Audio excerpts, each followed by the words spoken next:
తెలుగుదేశం పార్టీకి గట్టి పట్టున్న నియోజకవర్గాల్లో తిరుపతి ఒకటి. మొదటి నుంచి అడపాదడపా మాత్రమే అక్కడ కాంగ్రెస్ లేదా వైఎస్ఆర్సీపీకి పట్టు దొరుకుతుంది.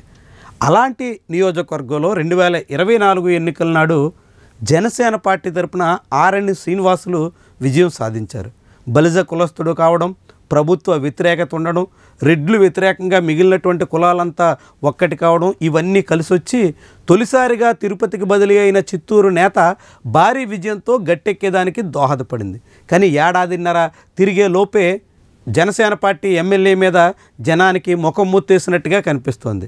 జనసేన పార్టీ ఎమ్మెల్యే మీద ముఖం ముత్తేయడమే కాకుండా తిరుపతిలో తెలుగుదేశం పార్టీ నేతలకు కూడా తమ పార్టీ అధిష్టానం తీరుతో చాలా తీవ్రమైనటువంటి నైరాశ్యం అలముకుంటోంది.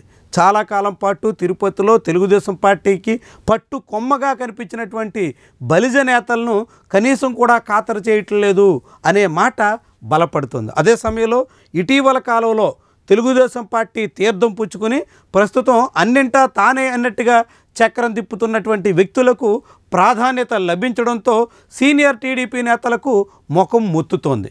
తుడా చైర్మన్గా నియమితుడైన తెలుగుదేశం పార్టీలో ఇటీవల ప్రాధాన్యత పెరుగుతుంది. వచ్చే ఎన్నికల నాటికి అటు చంద్రగిరి కానీ ఇటు తిరుపతి అసెంబ్లీ నియోజకవర్గంలో కానీ ఎక్కడో చోట సీటు గ్యారంటీ అనే మాట వినిపిస్తుంది. ముఖ్యంగా తెలుగుదేశం పార్టీలో జిల్లా ఇన్ఛార్జ్ మంత్రిగా ఉన్న అనగాని సత్యప్రసాద్, మంత్రి నారా లోకేష్ వంటి వారితో సన్నిహితంగా మెలుగుతున్నటువంటి అన్ని చోట్ల అవకాశాలు బలపడుతున్నాయి.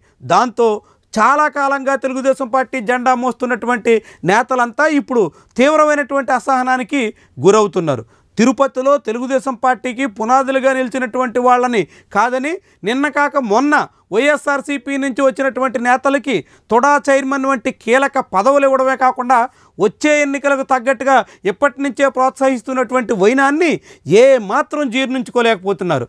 దాంతో అటు జనసేన పార్టీ ఎమ్మెల్యే మీద అసంతృప్తి, ఇటు తెలుగుదేశం పార్టీ నాయకత్వం తీరుతో అసహనం అన్నీ కలిసి తిరుపతిలో తెలుగుదేశం పార్టీ వ్యవహారాలు తీవ్రమైనటువంటి స్థాయికి చేరుతున్నాయి. ఏకంగా ఆ పార్టీ అధికార ప్రతినిధిగా ఉన్న సుధాకర్ రెడ్డి లాంటి వాళ్ళు తమ అసహనాన్ని, అసంతృప్తిని బాహాటంగా మీడియా సాక్షిగా వెల్లడించే పరిస్థితి వచ్చేసింది.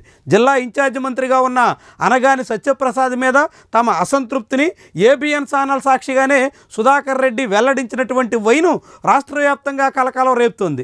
ఇట్టా తిరుపతి రాజకీయాలు ఇప్పుడు వేగంగా మారుతున్నాయి, చాలా వేడెక్కుతున్నట్టుగా కనిపిస్తున్నాయి. కూటమిలో అంతర్గతంగా మారుతున్నటువంటి ఈ పరిణామాల్ని సొమ్ము చేసుకునేందుకు వైఎస్ఆర్సీపీ కాచుకుని కూర్చుంది. అందుకు తగ్గట్టుగా వైఎస్ఆర్సీపీ ఇన్ఛార్జిగా ఉన్న భూమన అభినయ్ రెడ్డి వివిధ రకాలుగా ప్రయత్నాలు చేస్తున్నారు. ఇప్పటివరకు పూర్తిగా పట్టు చిక్కిన దాఖలాలు కనిపించకపోయినప్పటికీ కూటమిలో మొదలైనటువంటి లుకలుకలు మాత్రం అనివార్యంగా విపక్షానికి బలం చేకూర్చేదానికి తోడ్పడతాయి అనే మాట వినిపిస్తోంది. ఈ నేపథ్యంలో తిరుపతి రాజకీయాల్లో మారుతున్నటువంటి పరిణామాలను కూటమి నాయకత్వం సరి చేసుకుంటుందా, సర్ది చెబుతుందా, లేకుంటే పెరుగుతున్నటువంటి అసంతృప్తి, అసహనాన్ని గాలికి వదిలేసి అది మరింత పెరిగేదానికి దోహదపడుతుందా అన్నది కీలకమైనటువంటి అంశం.